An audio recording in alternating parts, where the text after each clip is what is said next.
મંડળીના પ્રમુખ નીતિન કપુરિયાએ કૌભાંડ ન થયું હોવાનો દાવો કર્યો. નીતિન કપુરિયાએ ખોટા આક્ષેપો કરનાર સામે પડકાર ફેંક્યો. સાબિતી આપનારને મારી તમામ મિલકત આપી દઈશ તેવું નીતિન કપુરિયાએ પડકાર ફેંક્યો છે. સાથે આમ આદમી પાર્ટી ખેડૂતોને ગુમરાહ કરતી હોવાનો પણ નીતિન કપુરિયાએ દાવો કર્યો. કહ્યું કે આ મંડળીઓ ભવિષ્યમાં પણ કાર્યરત જ રહેશે. ખાંભા ગીર ગામે ખેડૂતોની જાણ બહાર તેમની ખોટી સહીઓ અંગે અંગૂઠાના નિશાન કરીને બોગસ મંડળીઓ બનાવવામાં આવી હોવાનો પણ આક્ષેપ થયો છે. મંડળીઓ છે એમાં એક પણ રૂપિયાનું ધિરાણ કરેલ નથી. કોઈ પણ વ્યક્તિ આ ધિરાણ લીધેલું છે એવું સાબિત કરી દે તો હું મારી જે મિલકત જાયદાદ જમીન છે એ એમના ખાતે કરી દઈશ. અને આ મંડળી સાથે જે સભાસદો સંકળાયેલા છે એને અમે છૂટા કરી દીધેલા છે. અને આ એક રાજકીય ઇસ્યુ બનાવવામાં આવ્યો છે અને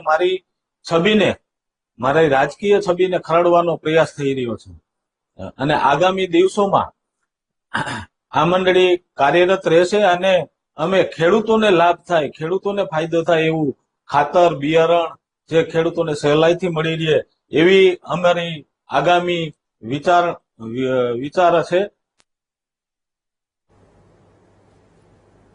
અમદાવાદમાં માત્ર દેખાડો કરવા ખાડા